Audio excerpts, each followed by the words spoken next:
Hello everyone, and I'm hoping the sound works this time. It's supposed to.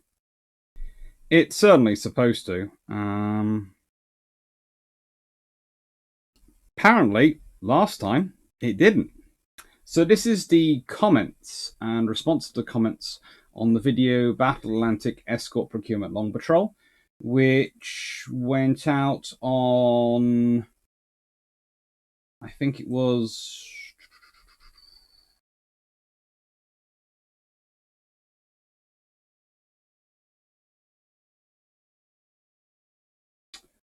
the 18th of August 2021. Sorry about that, just hunting my own notes. I'm putting this together rather quickly because I'd done a nice long reading and thing of it, which was actually about an hour 40 minutes an hour long, and answering all the comments, and the sound hasn't worked. So here's hoping the sound's working. If it's not, I'm gonna cry. Now, before we get into it, as many of you will know, there is a new shop active for me. There is a Spreadshirt shop, and not only that, there is currently a bragging rights bet going on. So the most important kind with my family, my aunt specifically, that if I get to 13,000 subscribers by December the 31st, which I was thinking was 3 months away, but is actually 4 months away, but that doesn't really add much help to it. That's just 120 rather than 90 days. My aunt and uncle will be pictured wearing those face masks. Blackburn face masks. So please, if you like the video, like it, share it, subscribe to it, spread it around social media, get your friends to watch it, like it, subscribe, and share to it. Please. I want to win this one. It's bragging rights in family. Family bragging rights matter. So, it's Battle Atlantic Escorts. Now, Battle Atlantic Escorts are fun. They are really fun. And it's a fun timeline of procurement because you have to remember, as I said in the first video, it is a procurement battle and a contest, but Britain isn't just procuring to fight the Battle Atlantic. January the 31st, in January 1939, it wasn't the 31st. There is an incident in Tsingtao with the SS Vincent de Paul, HMS Birmingham pointing her guns at Ashigara, and other cruisers present. So, one of the things you're going to get from me when I'm responding to these questions is, well, yes, the reason Britain doesn't start procurement earlier is because, well, yes, it's procuring for fighting the Battle Atlantic, but it's also got to procure to fight in potentially a Pacific War versus the Japanese, and it's got to procure to fight a Mediterranean War versus the Italians. Not sure which of the three likely ones it's going to end up fighting, but you need different forces for each one. You do need different forces for each one. If you're fighting, the only one you need, the escort force and the mass convoy force, the only likely one you're going to end up fighting a Battle Atlantic against is Germany. And that's, of course, if your northern barrier, which you're planning on putting over the North Sea to Norway, doesn't work. And, of course, as long as, they don't manage to get through the Channel by somehow. There is virtually no British strategic thinking at the time going, both Norway and France will fall to the Germans. That is beyond the scope of reasonable planning at that point. Now, worst case scenario, you would say, yes, you need to have a plan for that. But they probably do have a plan for it to an extent, but they can't build for that because they're having to build for all the potential war scenarios because they don't know which one it's going to be. It's not a case of today where we have a nice big prediction going on about who the next big war is going to be between. We all hope not, because it'll probably end up devolving down to nuclear weapons. But, it's not like that scenario. There is literally 3 potential options. And on top of that, well, there could be any combination of options. Because what happens if you end up fighting war with Italy and Japan against you? Or Germany and Japan, or Italy and Germany, but not Japan. You need different combinations of fleet. Your plan is to block the Italians off in the Mediterranean, but if you do have to do that, then it's going to be more trouble for you to get around to the Far East. So you're going to need to then move a fleet round to the Far East to cover the Far East while you're fighting the war against the Italians. But you're not expecting Japanese submarines to make it all the way to the Atlantic from the Far East because, well, they'll have to get past Singapore, they have to get through the Suez Canal, or come all the way around Africa. And frankly, it's a massive, massive long way, and they're probably not going to make it. Not with any ports and any facilities to support them once they're in the Atlantic. This is the reality you're dealing with. There is no obvious solution. There is no obvious, yes, there is going to be this, so we will prepare for that and that for that. It just doesn't work out that nicely. Anyway, starting off the questions. Hieroglyph. Don't mind me, just here for the Black Swan effect. Always worthwhile. And that's the other thing. If the RN had actually started procuring escorts early on, I'll be getting into this, it would have been Black Swans or similar. Hieroglyph. Donitz was literally planning for this war since the latest early 1920s. How was anyone aware of this possibility? Journey's entire war plan was how to wage war successfully when you have no army, by looting your neighbours so country industrialising. For those interested, come as you were, our wars, Germany in 1959 really the best recent example.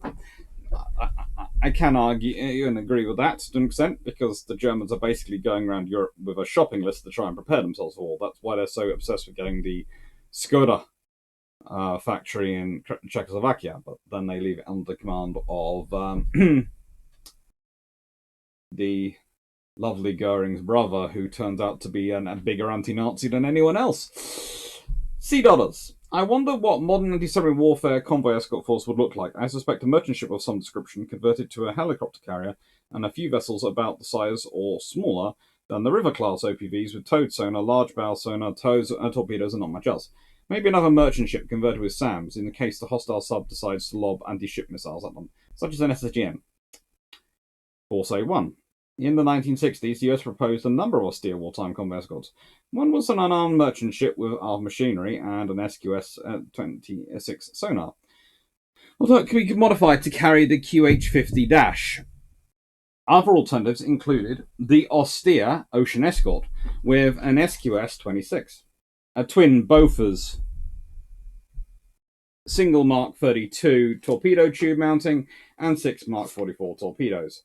There was also a small nuclear-powered escort submarine. All three of these studies came in 15 to 20 and 20 knot versions. And then Force A1 continues. I don't think it's possible to build a modern, cheap escort. The most expensive part of any surface combatant are the systems it carries, not the hull, so there is no point building a small ship. Towed array and large bow sonars, the Carter-era FX design also had large active side arrays similar to the single array, port side only, tested on HMS Matapan, are expensive items of tonnage and power generating requirements, which itself further drive the size. Not to mention the requirement for command systems and data links so that the ship can transmit and receive information. Modern submarines can pretty much attack from the third convergence zone. You'll need a large strike length being less to lob an RUM-125 Sea Lance equivalent at them. The VL ASROC does not have the range. Modern single-package anti-submarine warfare helicopters like Merlin are big and will require plenty of hangar space to be maintained, not to mention a large hull will be required to provide good enough seakeeping to actually use the flight deck.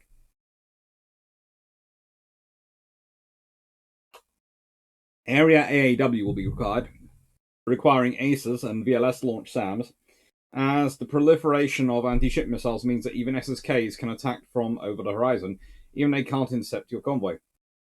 All this ignores the proliferation of commercial electro-optical and radar imaging satellites, which means that your enemy will have reliable and regular, although not real-time, intelligence of the position of your convoy. Then you get to the problem of the complete lack of silencing all modern merchant ships have, which really broadcasts their position to any submarine. Of course, I don't think any future enemy will build a large enough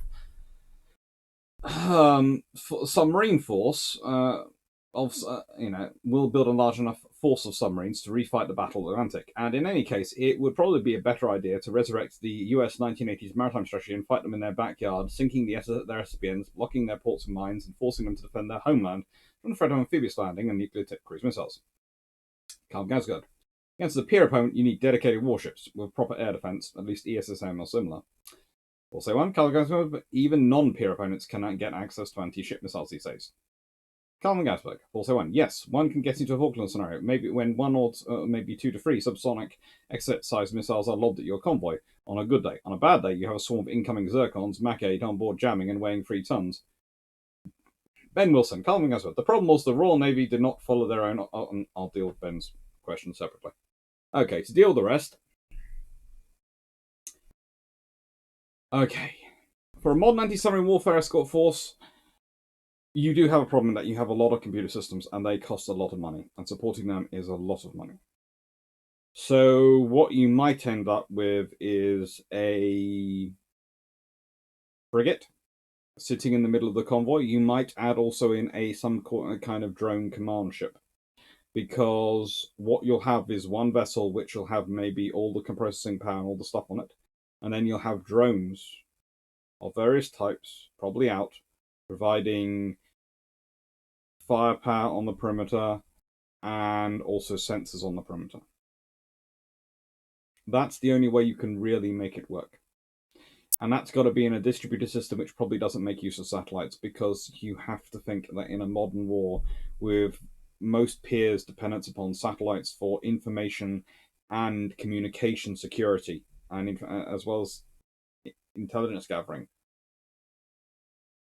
they're going to be the target. You're going to want to take them out. GPS satellites, you're going to want to take out, or degrade as much as you can. Yes, we might consider such an attack to be verboten and not something we want done, and it's very nice to talk about how people would respond, but are you really going to respond with total devastating force to someone taking out the GPS network? Probably not. Because if you respond with nuclear weapons to that, they'll respond with nuclear weapons to you, and the nicest way, you'll probably be taking out their satellites just as well. Right then, Ben Wilson, Calvin Gasberg says in response to this thread, the problem was that the Royal Navy do not follow their own operating procedures for the Atlantic of Air. We'll get into this one. The vessel, a Ro-Ro container ship, was quickly fitted out to transport helicopters to the Falklands. The plan was for the vessel to stay outside the range of artillery air cover and the helicopters to be transferred when required. Wrong. I'm sorry, Ben, it was. It was always going to have to get in there because it was carrying helicopters which didn't have... They might have the range on paper, but they don't have the oversea navigation aids and they don't have the other capabilities. So it was always going to have to come to the carrier battle group, and it was going to have to fly from there. It's with the carrier battle group, which is theoretically a safe place, but that's where it is. It's not being brought into San Carlos Bay.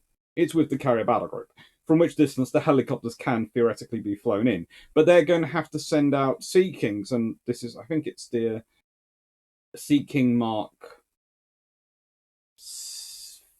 5 or 6, 5, I think, the anti-submarine warfare Sea King, the latest one, which was going to have to be sent out.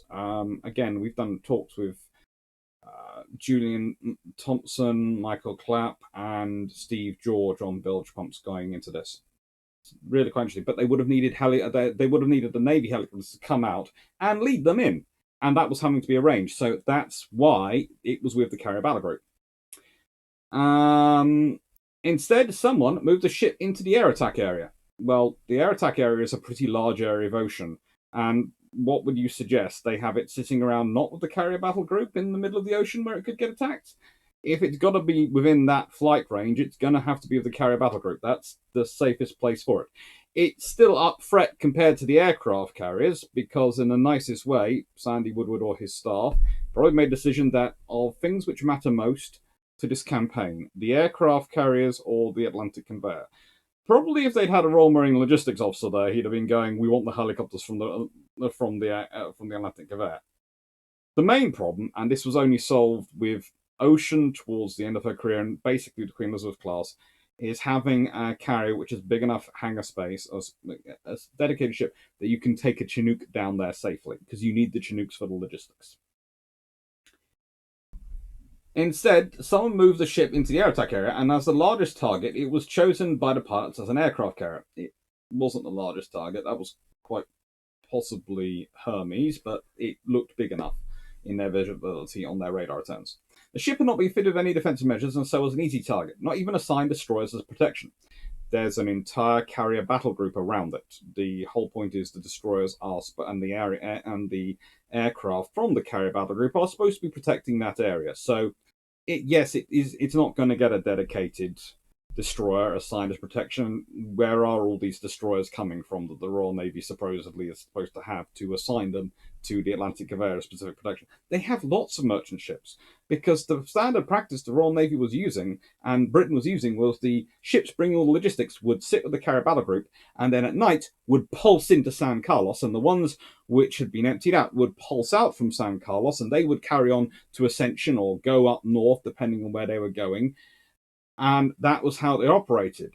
But the ones which were going in at night would be brought up during the day to the carrier battle group and would come from the carrier battle group into San Carlos. So they go from one defended area to another defended area. So they go from outside to a defended area into another defended area. And the whole point was to keep the movement as minimum as possible, so they were safe as possible. So they were under protected areas. The ship had also no thought given to the storage of munitions and heli fuel, no firefighting teams. They had limited crew aboard, so they did have firefighting teams, but they just weren't enough to deal with the level of damage of an exocet missile. But there aren't many merchant ships which are designed which can deal with the level of damage of an exocet missile. You would have needed a naval crew aboard, and even then you'd have probably had a bit of trouble in that scenario. Because yes, she has got a lot of fuel and a lot of munitions all around her, because she's carrying a lot of fuel and munitions, because as well as being loaded with the aircraft, she's loaded with the stuff for those aircraft and whatever. She's also carrying all the spare parts for the Chinooks. I'm sorry, but this is bad stacking back in the UK end. The results are obvious. The Hulk was then towed around as a target for further exocets. Not really.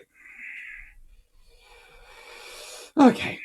Paul from Chicago. This was Henderson's baby. Even if someone else started it, Henderson was responsible for many of the trawlers and other commercial acquisitions in World War One. Almost certainly he's the one who said, the war is going to be the entire North Atlantic. Trawlers aren't going to work. Hey, whalers.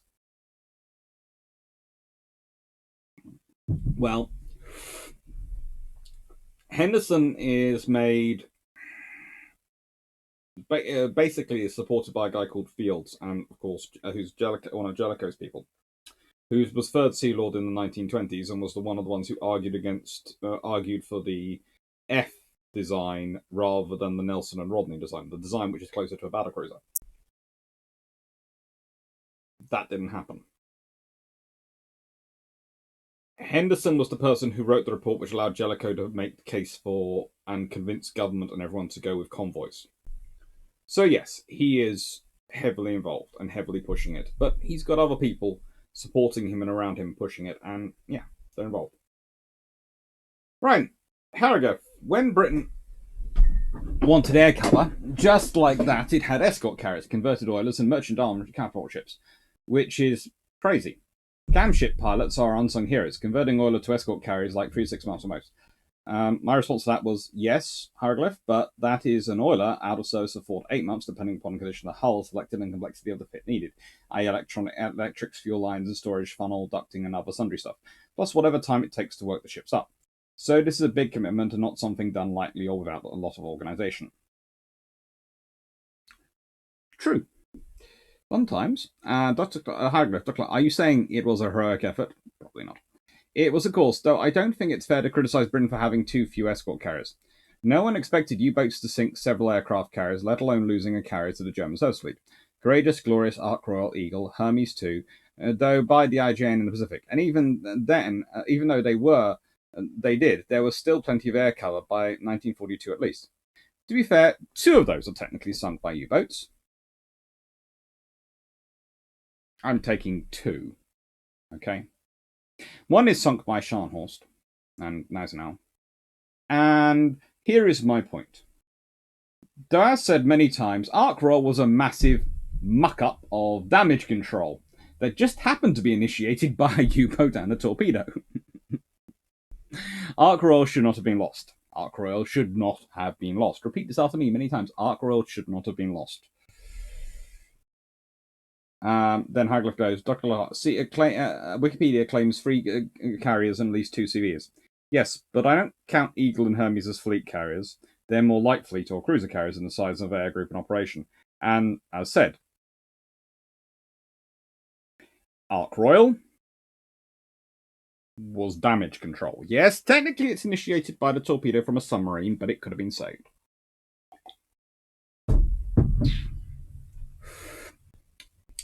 Hieroglyph, sure, but the point is the lack of British carriers found in submarine warfare air cover, then their loss matters. I was also pointing out indirectly that U-boats should avoid engaging all escorts, instead focusing on escort carriers, which are far greater danger, at least during World War II.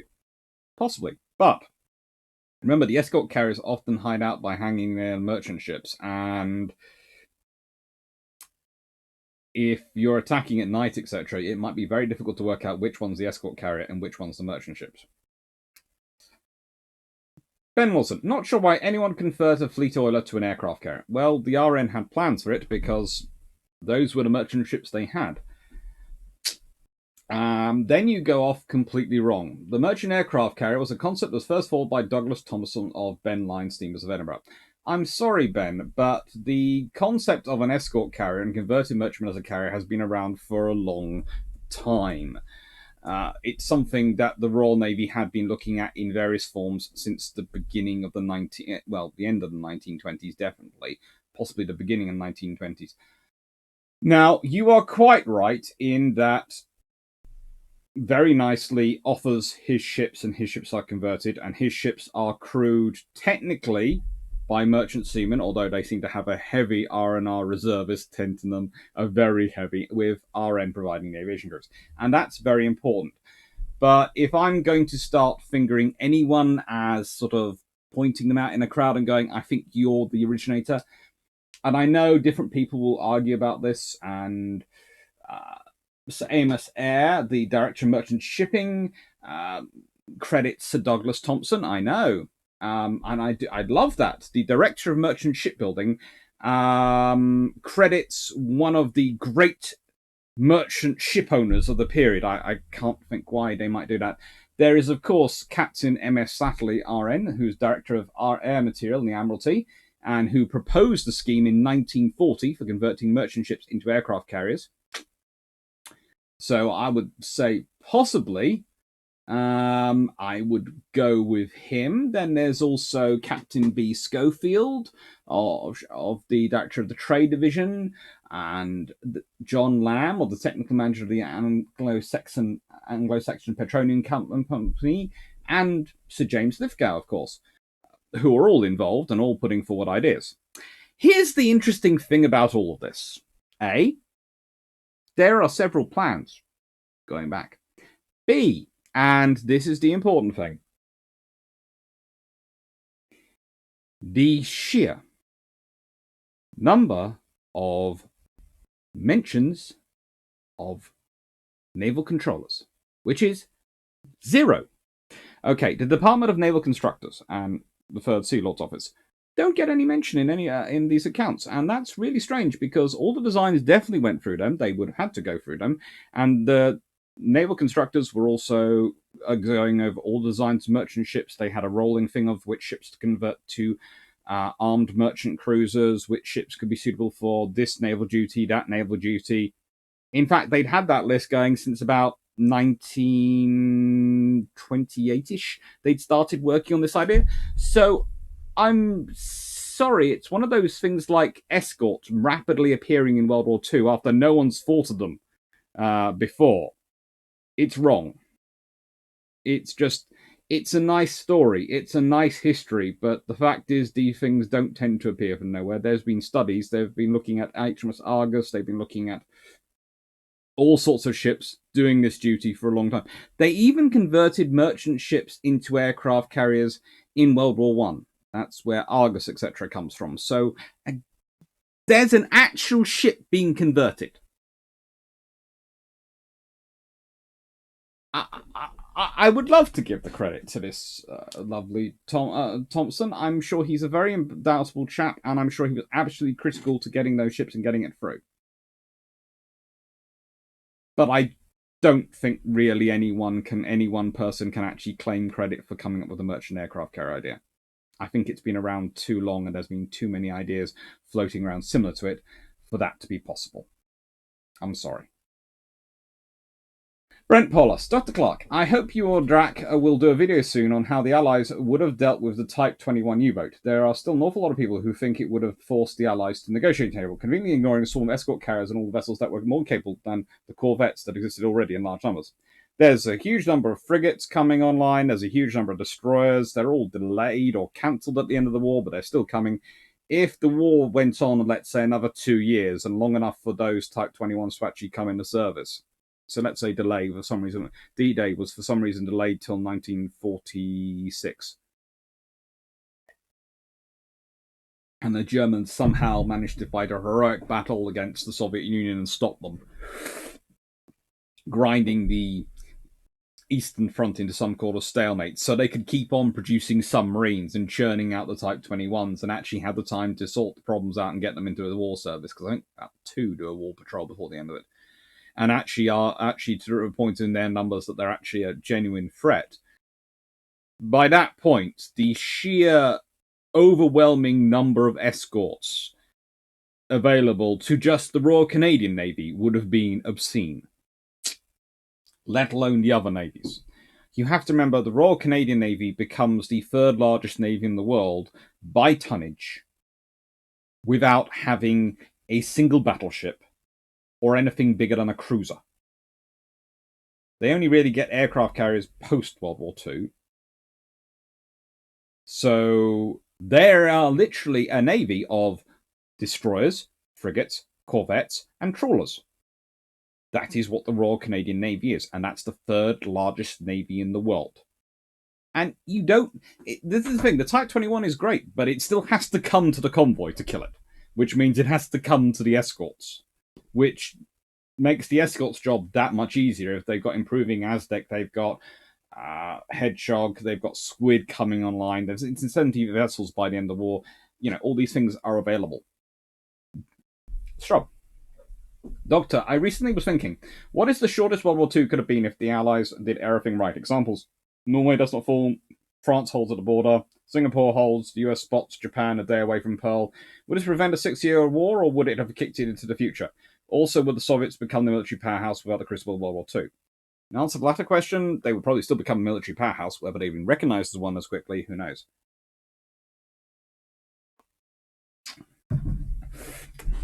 Interesting question.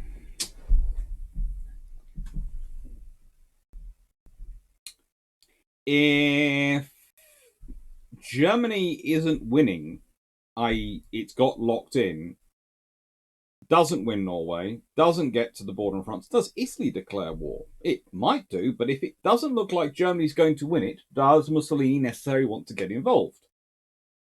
Who knows? Next question is, for Japan, if Germany's locked in and can't really get to the Atlantic without going through, with having failed to get control of Norway and failed to get control of France, it's now not got the French coast bases, it's not got Norway, and so there's now a North Sea barrier and a Channel barrier it's having to deal with, which is patrolled, then what are they going to do? There's probably an air patrol going across all these things. Do they still invade the Soviet Union? If they do, that's very, very stupid, but there again, it's Hitler. Who knows? If Mussolini decides not to get involved, you've got a very interesting version of a high-tech version of World War One, or rather a 1940s version of World War One, going on probably.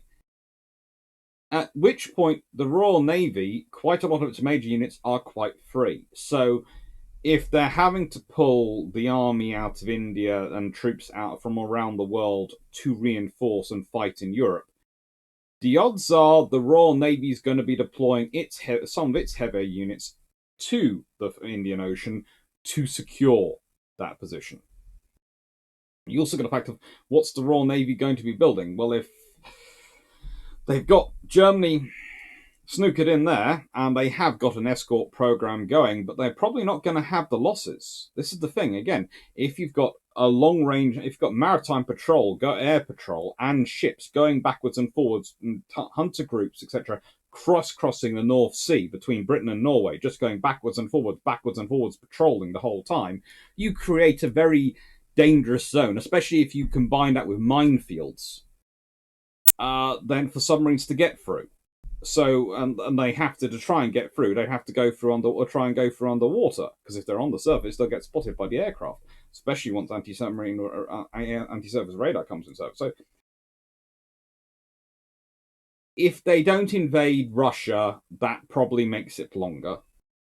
If they invade Russia as well, it can make the war in Western Europe, in Europe, 3 years. If Italy gets involved because Mussolini, for some reason, decides, well, yes, Hitler's losing, but I'm going to back him up, then that's more problematic. But again, if the German Navy can't get to the Atlantic and can't really get out because they're blockaded in, the amount of force the Royal Navy needs to maintain in the North Atlantic becomes very different, and therefore there is probably a very overwhelming number of heavy units heading to Italy and to the Mediterranean. At which point you might well have Taranto, etc., conducted by not one carrier but two, maybe even three carriers. Which, let's say, if it's a combination of, let's say they still use arc roll for diversion, but let's say with the barrier and the successful implementation in Norway, they haven't lost Courageous and Glorious. So you have Illustrious, Courageous, and Glorious teaming up together. You might well at that point have Eagles still available or Hermes available down there. Probably Eagles still available because she might not have been worn out so much, so they might have been able to repair her earlier. So instead of breaking on the night of the thing, you could actually have her available. In which case, you could have four carriers. Well, three and a half. Three with air groups of roughly 36 to 40 aircraft, and one with air group of roughly 20. Well, in the nicest way, you need, let's say you keep 36 fighters back for protection of the carrier battle group. Okay, well, then you're launching probably 18 fighters from each of the three big carriers. So let's say one groups of fighters come off 18, and you've got probably 18 swordfish on each of those four carriers. So working out for availability and various things, you've got an attack group now of 72 swordfish and 18 fulmars. Or 18 skewers, maybe. Because if you've got the carrier still around, you might have kept the you might not have you might well have been had to keep the skewers in service a bit longer because you're replacing the numbers. It takes longer.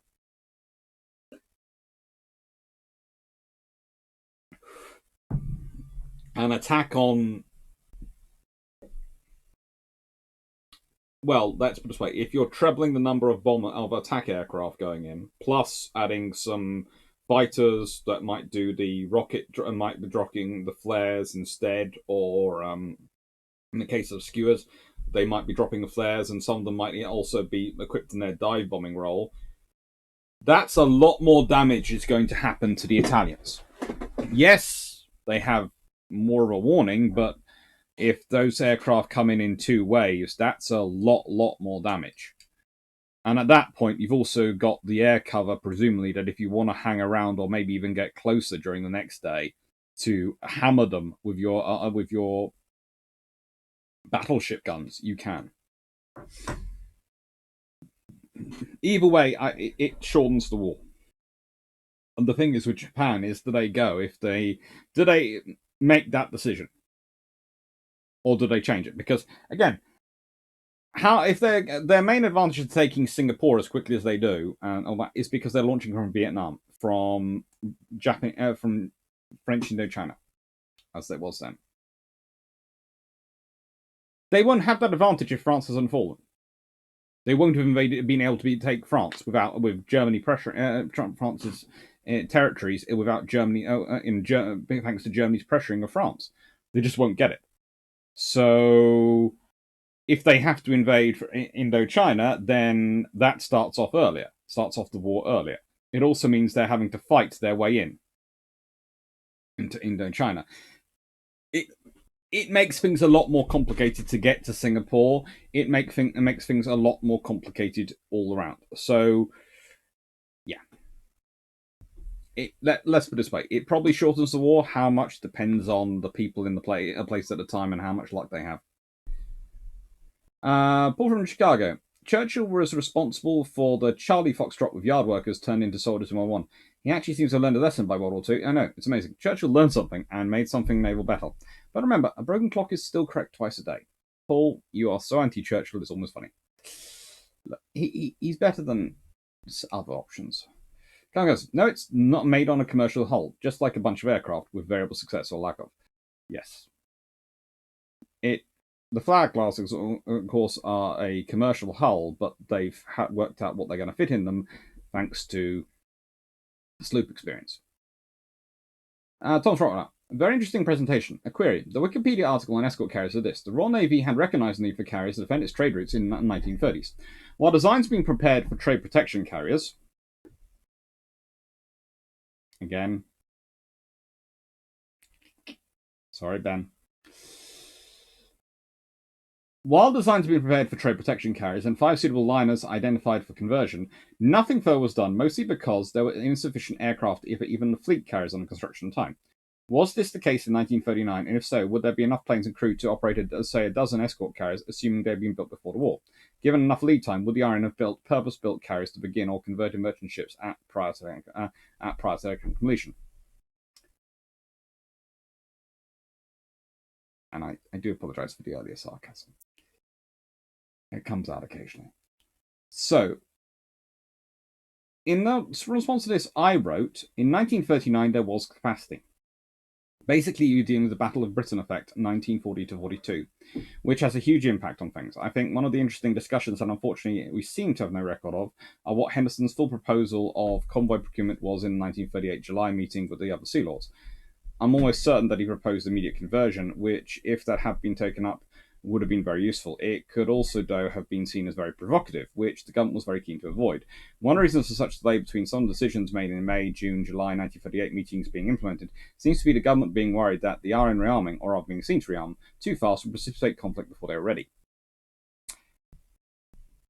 Those meetings are interesting, and I'm slowly reading through them all for another journal article I was working on pre-COVID, and I'm now sort of restarting.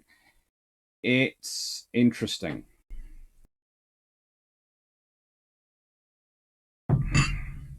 The world is fun. The Royal Navy has a very fun time at this point.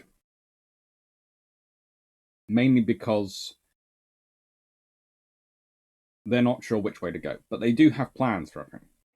Now, the liners themselves, initially, those liners are some of the biggest and best liners available. And cruise liners are, of course, used the whole way through the war for moving troops and precious cargo around at very high speed, often without escort and often outside of convoys and without escort, because they could go so fast and the Royal Navy didn't have much things that could keep up. They would have to detail a cruiser to protect them to give up them, and that's uneconomical at most points. But then converting them to aircraft carriers. So the two groups of things they have the Royal Navy's identified to convert to potential escort carriers are its own tankers, which mostly get converted to, well, either used as tankers for fleet oilers or get used for amphibious warfare to support various amphibious ships with gantries, and a whole load of landing craft being carried, or cruise liners. This is because they're the two groups of ships they have the most experience of in the 1920s and 30s. But they do have ideas for other ships, and this is what we see.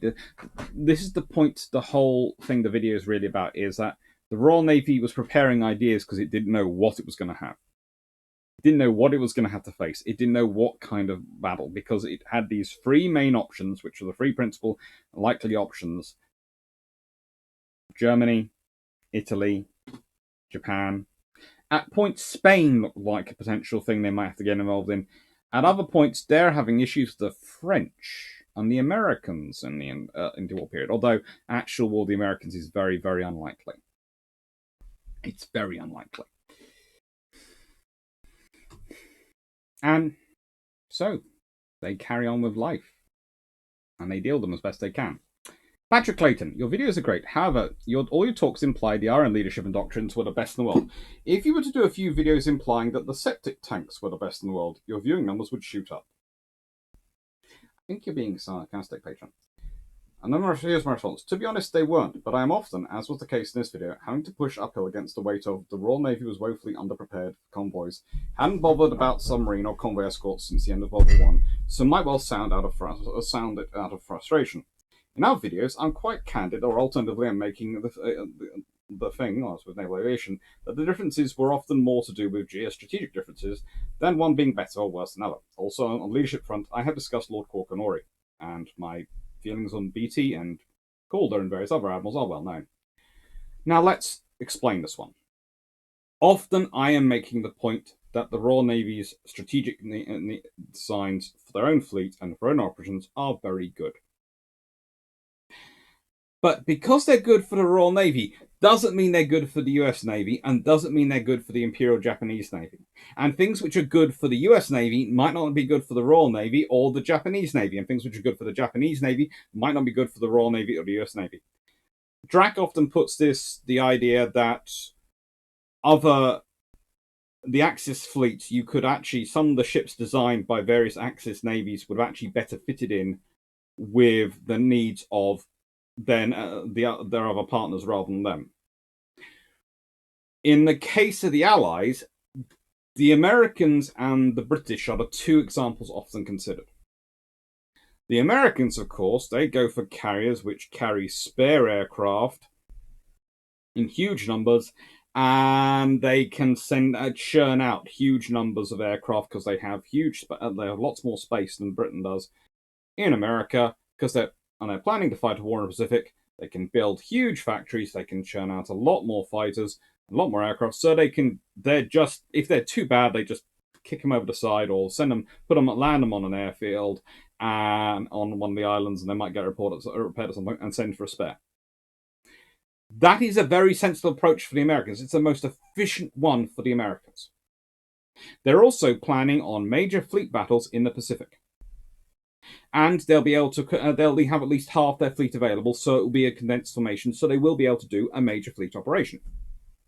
Which is also one of the reasons why they look at it and they go, well, night operations are too risky for their gains, because a night operation, we're going to lose aircraft as it was, we're going to lose trained crews just at an attrition rate because of the dangers operating at night. And also, we have to light up our aircraft carriers at night, which is stupid. You have to make them visible to everyone in the dark. That's not a good thing to do with your aircraft carrier. They can be seen from a long way away. It's a massive beacon of light.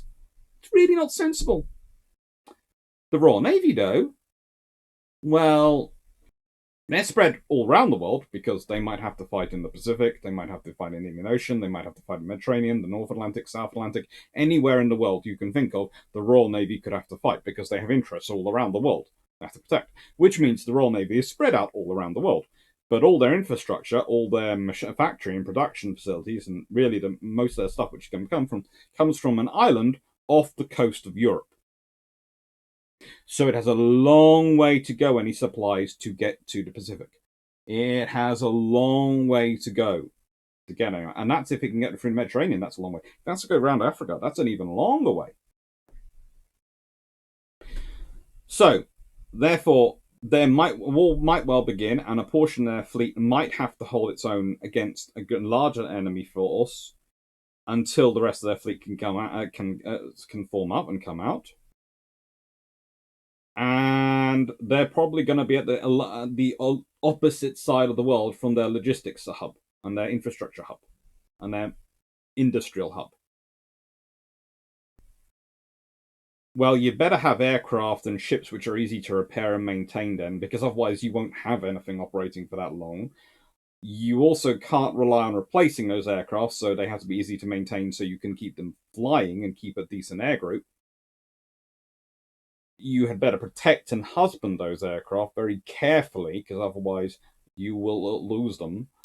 And finally, night flying suddenly becomes very, very attractive. Because, yes, it has all those risks, but it also, no one else is doing it. And in the pre-radar age, the only way to target aircraft is visually. And at night, You can't do that unless you switch on searchlights. And if you switch on searchlights, then you light up your ship's position, which makes it easier to attack at night. Pre-radar. Even when you do have radar, the amount of radar-guided guns versus optically guided guns, there are advantages to doing a night attack. And you can level with a night attack. You can attrit your enemy forces. You can damage them. You can weaken them. This is what Somerville was planning in Operation C. There was a huge discussion on mine and Jamie's from Armor Carriers video about Operation C, and someone said, "Oh, the POM," I think, probably referencing me, is completely off it because there's no chance. They look at what happens in over Ceylon with fulmars and swordfish when the Japanese attacked them. They were wiped out in daytime. They were, and they weren't coordinated. There was not real any fighter direction control, nothing of all those things that they really rely on.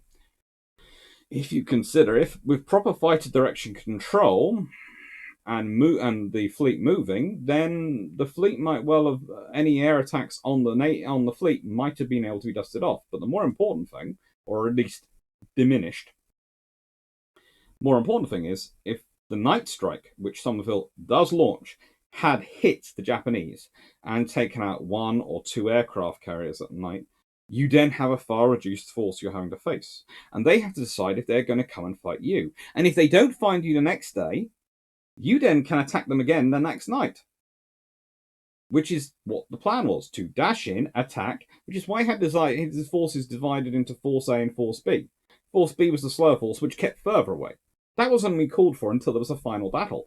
Force A was supposed to be was the quicker force, which was going to dash in, launch the strikes, and dash away. Dash in, launch the strikes, and dash away.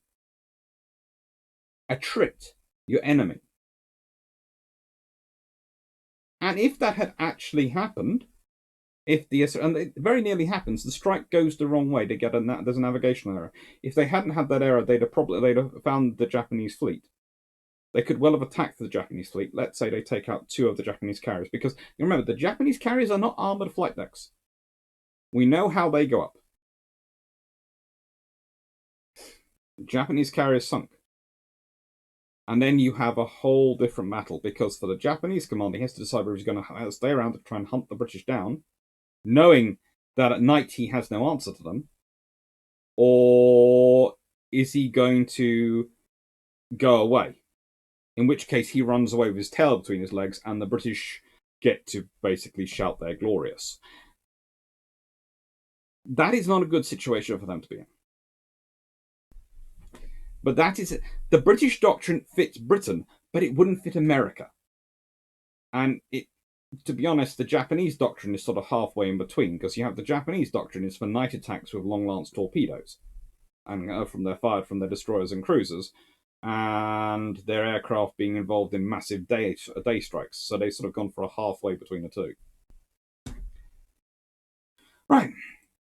Ben Wilson, the position of the mast in the Flower class is the result of the vessel being commercial design, not a fault. Did I say it was a fault? I said it was changed. Rule 23. Power-driven vessels underway.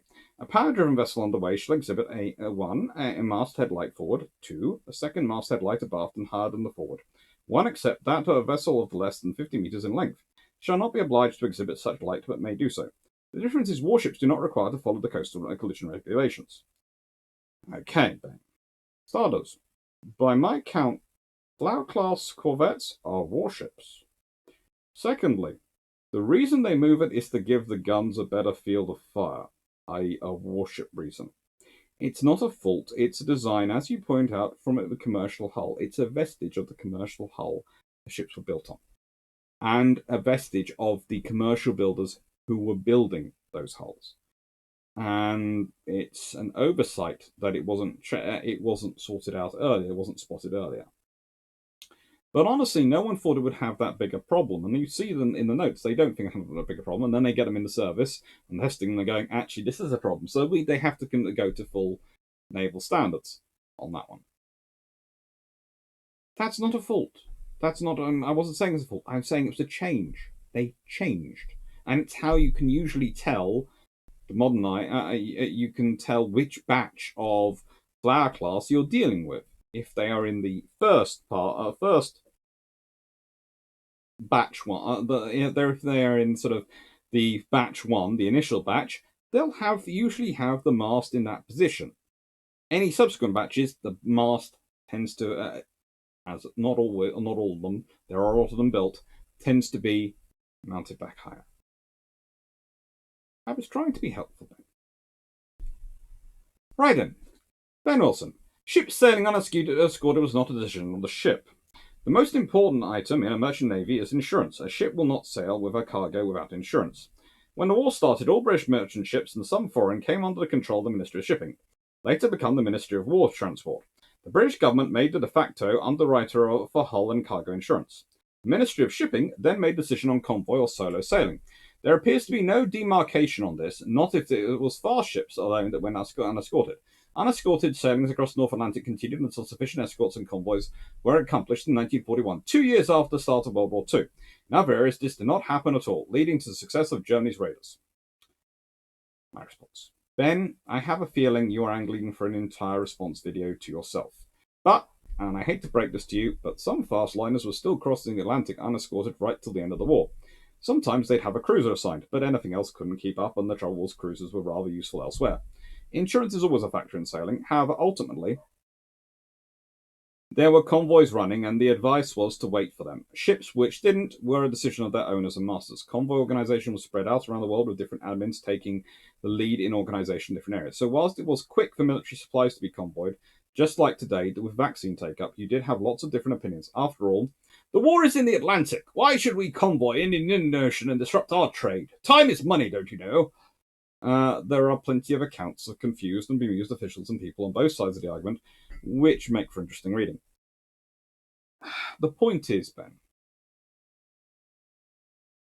if you think the Ministry of Transport is going to start interfering and controlling ships all around the world when they've got to worry about the huge convoys forming up in Halifax off the coast of Canada to come across to the UK and back, and the other convoys they're forming up in Africa, etc.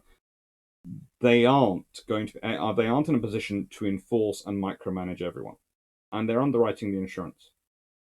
And the point is, if the owner and the master of the ship decide that we can make it, they will. Good example is the Battle of the River Plate movie. There are a number of merchant ships caught there. There were convoys running in that region. That's what the destroyers were being used for largely, which were attached down there. Some of them were escorting the carriers and working with the carrier, but some of the destroyers were actually running convoy escort. And before anyone says, but a destroyer could never do much about a Grass Bay, let's be honest, the Grass Bay probably can, well, certainly can destroy a destroyer. It can.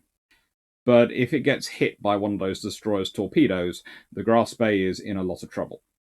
So it's probably best to keep away from any convoy with any form of escort. However, most of the ship's commanders just thought, well, we'll plot up in neutral waters and we'll be fine.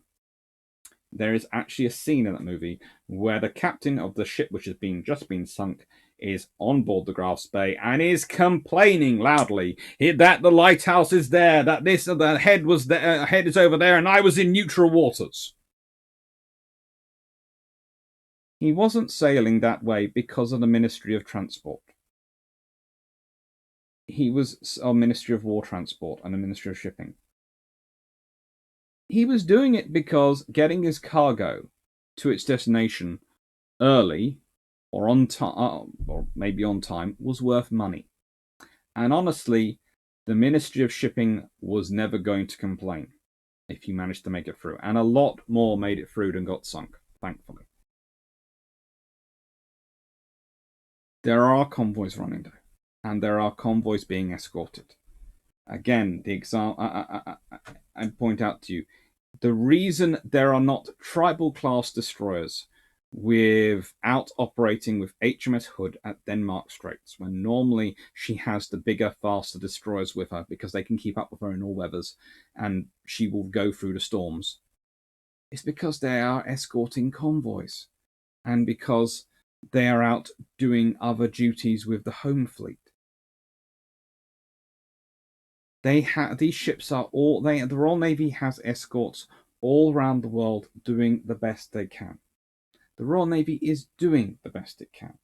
It does have the convoy set up, but I think you are under the impression, Ben, that any ship sunk is a fault of the Royal Navy and the Admiralty and them not knowing or preparing for an anti-submarine war or convoy war. The reality is they are preparing the best they could. As I've said many times, they didn't know whether war was going to be versus Japan, Italy, or Germany, or any combination of them. A war against Japan does not require escorts, and in January 1939, and in January 1940 for that matter, they are pointing guns at each other.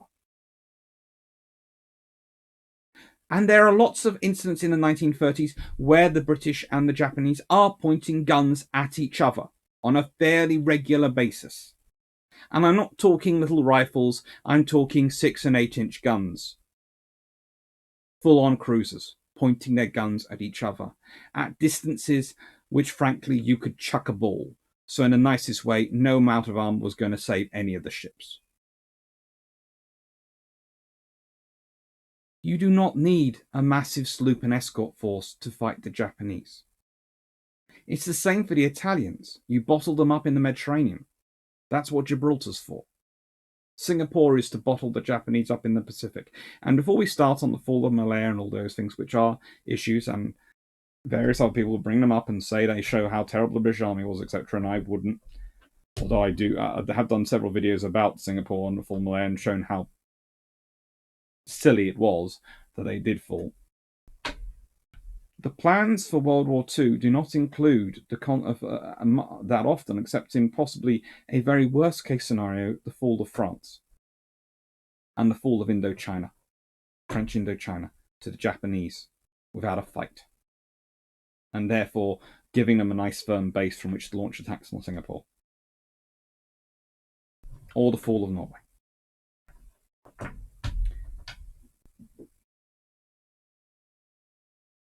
But saying all that and admitting there are problems, yes, there are problems, also doesn't mean that things are being done badly. They're being done as best they can with the resources they have available, and they're preparing as best they could with the resources they had available for what were the potential problems. If they had, the Royal Navy had built, and I've been over this in other videos, the only option the Royal Navy has, which is a legitimate option actually, and could be made a case for, is if they were building sloops at a matching rate to the number of destroyers they had. This would take more money coming from the Treasury, though, which would mean less money for elsewhere. Not much more money, but some more money. And if they had done a matching fleet of sloops built up, i.e. things like the Bittern class and, well, from the Bittern class, of course, comes the Hunt class, comes another class of sloops, and the Black Swans, all come from that hull form. If they had kept building those year on year from about 1928, yes, they would have a significant force of sloops. Would they have had enough merchant ships for escort duties? Probably not still, but they would have had significantly more. But you would have had to persuade the British government to do it and man them. Now, the only reason you can make the case for this force of sloops, because they are absolutely of no use. And please note this, I say this, absolutely of no use in fighting the fleet actions in the Mediterranean or against the Japanese in the Pacific. They're only useful in 3 roles: escort of convoys, minesweeping, and peacekeeping, i.e. the presence mission. You would have to be building them based on that capability, because that is their only useful wartime roles. And as I've told you, only one One.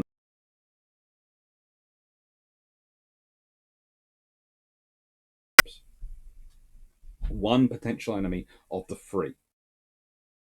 And as high risk as Nazi Germany is, as high risk as it is, it becomes far more dangerous, and made far more dangerous by the falls of Norway and France, which were worse nightmare scenarios. And it is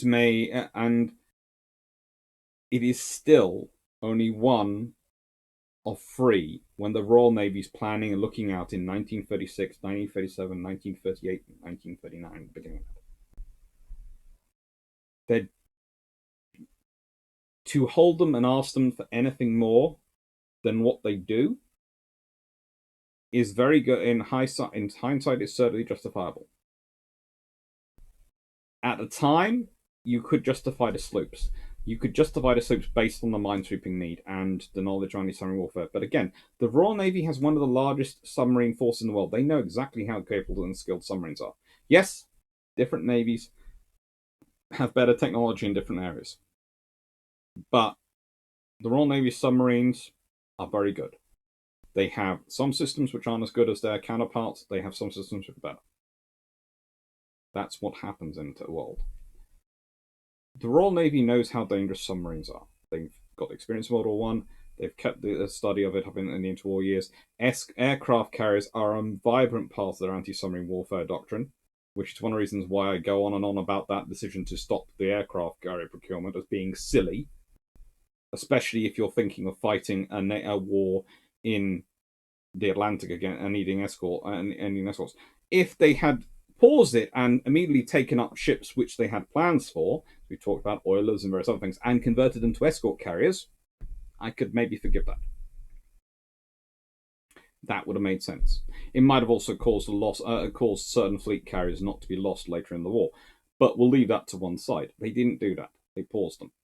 That is on Churchill. That is on the British government at the time. That was against the advice of the Royal Navy. But that's the only real thing you can blame on Churchill. In the nicest way, we can go back and, to be honest, we are looking at blaming, in terms of the sloop production, we are talking about blaming Stanley Baldwin and Ramsay MacDonald. Those are the prime ministers at the time. Those are the prime ministers in the key period where you could have started the sloop production. Because if you don't start the sloop production in about 1928, when Baldwin is prime minister, you had better get it started in 1929 to 1932 when MacDonald is prime minister. Because honestly, even once Stanley Baldwin comes back in power in 1935, he ain't got that much time. They're going to take roughly 18 months to procure because you're going to have to design them, then start building them. Okay, so you order, let's say, 18 because you're matching your destroyers, which is a pace you can get away with under the treaties. You can be allowed. You're building 18 a year. Well, if it takes 18 months, if you order them in June, let's say you order them in July 1935. So that's month 7 of July. You are not going to have those ships delivered.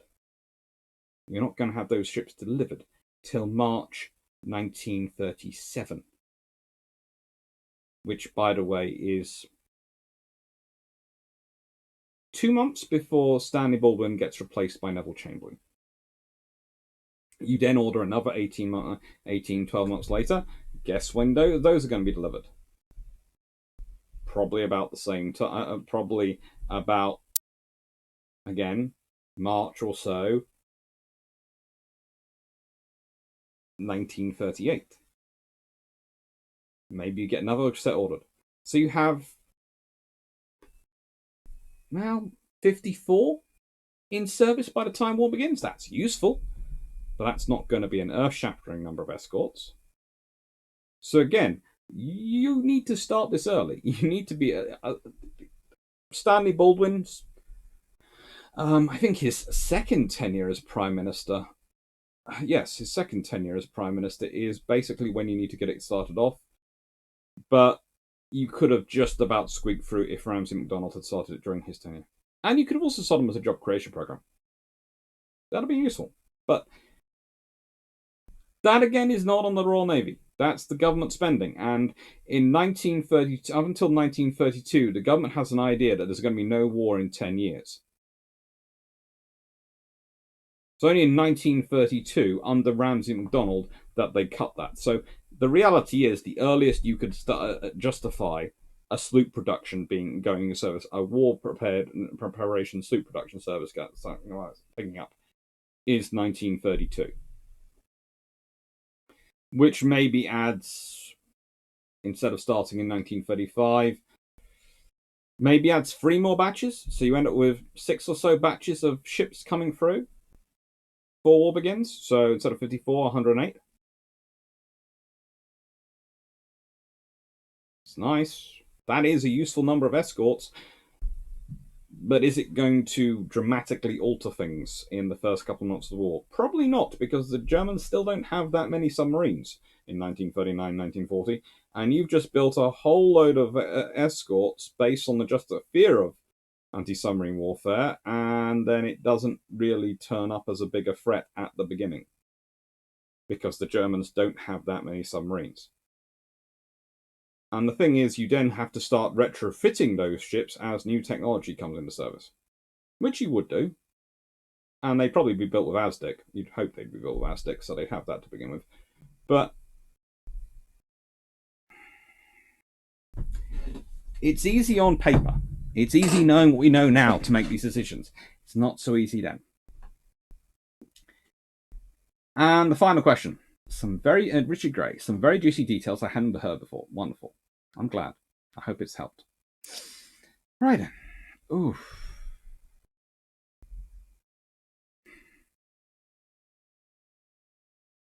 I liked this slide.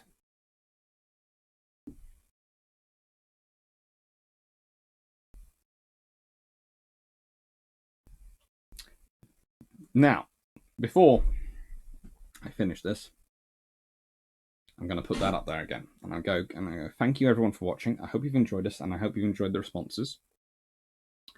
And I again apologize for the soundless version, which came out first. I do not know why, because I checked the sound on my computer, the video played with noise, and then I uploaded it again, and the sound still didn't work. So I tried this, and fingers crossed, this has worked. Thank you very much as ever for everyone who's watching. Thank you to everyone who's subscribed, liked, shared, joined the channel, joined Patreon, joined Discord. All the links are down below. And thank you to everyone who goes to Spreadshirt and buys something. It's very, very kind of you. Just please. It's an honor. Family bragging rights, getting to 13,000 by December the 31st. Please, if you can help me. Family bragging rights, they matter. Thank you very much, everyone. Take care.